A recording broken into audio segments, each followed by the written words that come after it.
back to Today Matters. My name is Chris Torres, and Today Matters is a short devotional in the Word of God where we get to grow every single day. And today we've been continuing in this series where we're looking at counterfeit Christianity. What are the things that have crept in because of culture? And you and I, we live in a society that's so busy. We're busy all the time. We've got a lot going on. And for us, in today's world, we often associate rest with sleep. Now, let me ask you a question.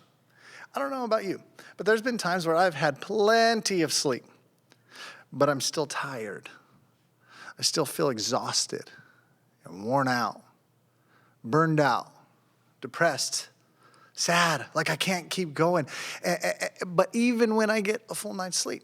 But what if I was to tell you that sleep, while it's important, the Bible gives us a different definition of what rest is supposed to look like. Because rest is not only good for our brains and our bodies, it's also good for our soul.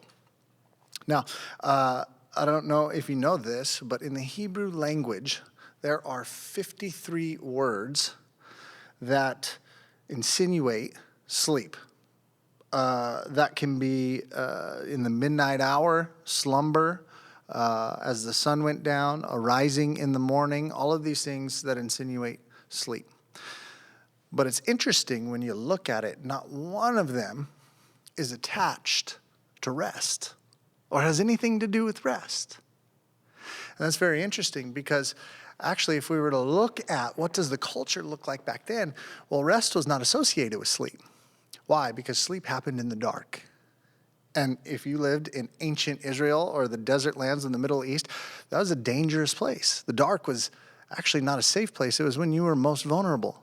It was the desert, the temperatures could drop and you could get sick. People could come into your house and rob you, thieves would, or invading armies might attack. So actually you were very vulnerable at night. But there's been a recent discovery in years of this thing called second sleep or two sleeps. And what would happen is it was very animalistic in terms of behavior, is that when people who would work all day from sunup to sundown in ancient cultures, they would come home and they would sleep right away. And then they would wake up in the middle of the night. And so at this time, what would happen is they would go and they would hang out with friends. They would, if they were a slave by day, they got to be mom or dad at night to their kids. They got to hang out with one another and praise and worship God. And, I used to read the psalmist and he would say that I awake in the midnight hour and I praise your name. And I used to think, he's just saying, you just randomly woke up. Well, this was actually a thing. And what would happen is they would turn on a candlelight, and it was in the light of that candle that they were able to be who they were truly created to be and have this sense of rest, even though they were surrounded by such a vulnerable situation and state.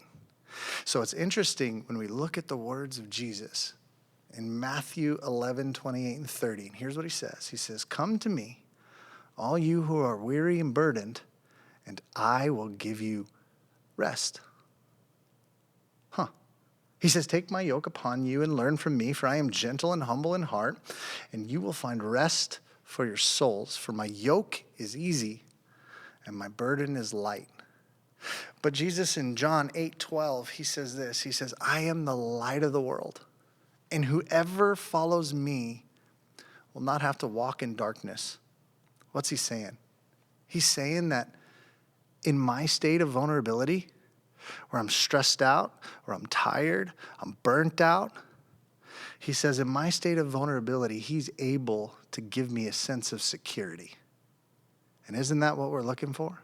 Isn't that what rest really is? To know that I'm secure and I'm taken care of.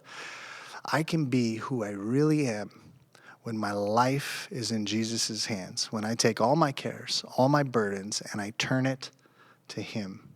So my question, I've been asking a question for us to consider every single day. My question for you today is this: how rested are you? Truly, how rested are you? How have you given your burdens and your cares of this world to Jesus?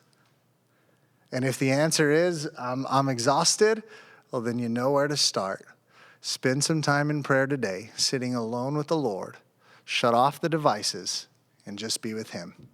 Thank you for tuning in. I'm excited for tomorrow because we're going to continue this idea of rest. And as we look at how do we have an entire day of rest, the Bible calls it a Sabbath. We'll see you tomorrow.